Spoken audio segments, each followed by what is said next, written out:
I'll tell you what, you'll have a loaf of fun listening to me talk. So recently in my life, I have had 2 separate major disappointments. And let me tell you, they hurt a lot. The first one that I had last week is I got rejected from a program called the Texas 4-H Livestock Ambassadors. I was really looking forward to it. I really look up to the people who currently are livestock ambassadors. And in fact, there's this one girl who's like my role model, she's a livestock ambassador, and she's just all these crazy awesome things. And I'm kind of sad because she's going to graduate this next year.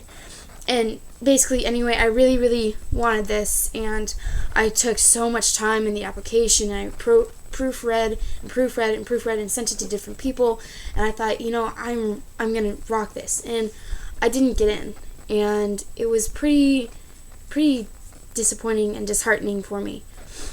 And the next one is I recently ran for an office position on the District 9 4-H Council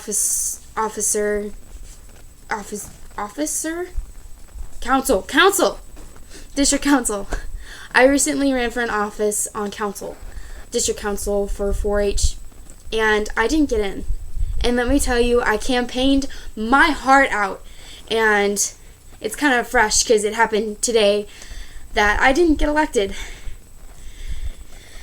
So that's why I wanted to talk to you. A computer, which is going to turn into probably all of my Facebook friends, because I don't know why I do these things. Anyway, because I wanted to talk about dealing with disappointment. Because we all know the best ways to get over our troubles is obviously to talk about them on the internet, right? Well, this is actually my first time doing that. So anyway, the thing about disappointment is you have to get through it with a positive attitude. And in my life, I've had lots and lots and lots of disappointments because I started late in the 4-H games. So I guess every time I wasn't performing as well as I thought I should, and not thinking that I'm not pushing myself hard enough, I've thrown a fit. I've cried and I've sobbed in my bed all day. But I'm trying to change that by having a positive attitude, and by smiling, and by letting myself rely on my friends to keep me happy. So the first thing is having a positive attitude. And that's really hard, especially whenever you felt that you worked so hard to get something and then it just didn't happen. But you know what? The first thing I did whenever I found out that I wasn't an officer, I told myself one of my most famous potato jokes that I got online from Google. What do you call a potato on a run? A hot potato. And that made me smile. And smiling is a really important thing, because even if I force myself to smile, I find myself in a happier mood. And this is just me. I am not a psychiatrist. And I felt that made me a more positive person, more positive to be around. And I went around and I congratulated everybody that I ran into. And I just told all of my new friends that I made this past week, it was so great to see you. It was so nice working with you. I look forward to serving you, even though I'm not on your council. And I tried to go at it with the most positive attitude as possible. The next thing that I found is you need to let yourself rely on your friends. And it's hard. When you want to do it all by yourself, you want to be that strong person who doesn't get bothered, but you want to be by yourself. And let me tell you, isolation only makes it worse. So being able to go and hug one of your friends and say, it's okay, it just makes it 10 times better. To just know that your friend is there for you. If they're not there for you, they're not there ready and standing and saying, you know what, you rocked it. You did your best. I guess it just wasn't meant to be this time.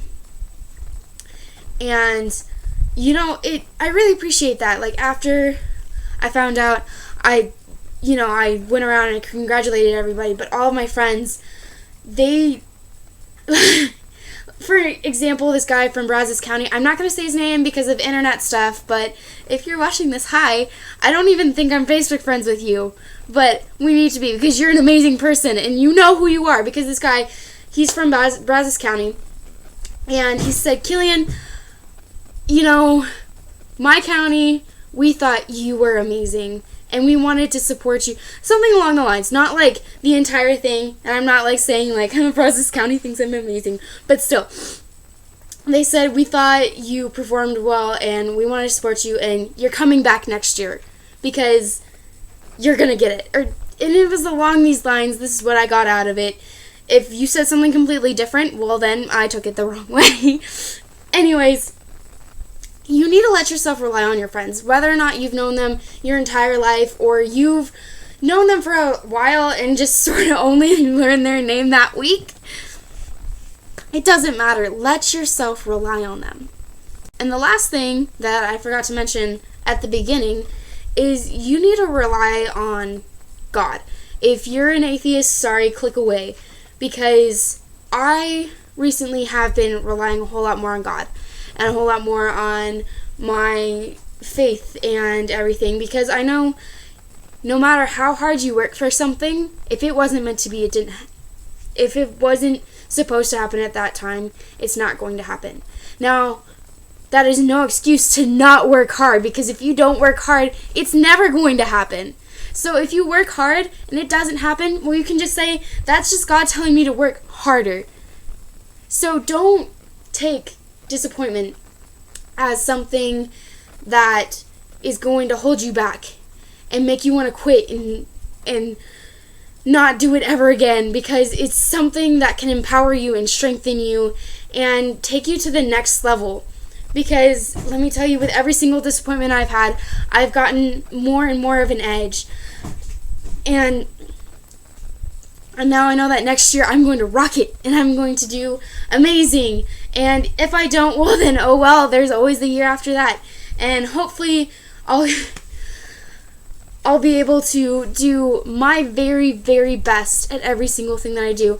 And look at disappointment and take it with a grain of salt, instead of taking it and sticking the salt in my eye and then crying about it for 2 days. Because if you let something like that push at you and bug you, it's going to keep doing that. It's not going to leave you alone unless you let it go. And I just find that so freeing, don't you? And I'm rambling now. But basically, don't let disappointment deter you. Always look at it with a fantastic attitude. In fact, me and this girl that I met at a different camp, not the one that I was just at, we came up with this thing. Instead of complaining, we talk about everything that we're grateful for. And let me tell you, that helps me get through so much of the disappointment. Because, you know, I'm grateful that I was even able to make so many friends. I'm grateful that I was able to grow in an experience where maybe I just wasn't the very best. And I'm going to have to accept that, even if I did my very, very best. And I'm grateful for you for watching. And it's actually probably not going to go up. If it goes up, I'm going to be very proud of myself. And also, time to explain this whole entire video. I'm actually making these videos to promote my bread. What? That's why the title's going to say The Daily Bread. And I'm actually, it should be a YouTube channel that I'm making called The Daily Bread. If not, it's going to be Killian's Daily Bread, which will be awesome. Anyway, I was selected to go to National 4-H Congress this year. Oh my gosh, yay! And I'm so excited, but it cost an arm and a leg to go. $1,500, and I am selling bread. So if you know me and you live close, I would very much like to sell bread to you. And hopefully I'll be able to actually have a loaf of bread in one of these videos, because it's something that's going to help give me more of that experience, to help me work harder and learn more.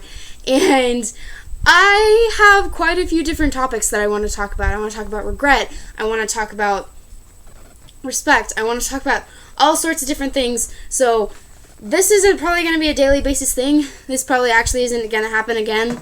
But hopefully it will. Hopefully it will. Hopefully I'll be able to keep being driven and being able to uplift myself while uplifting my computer. Like, nah, Safania. Oh my gosh, you don't want to see the mess. Okay.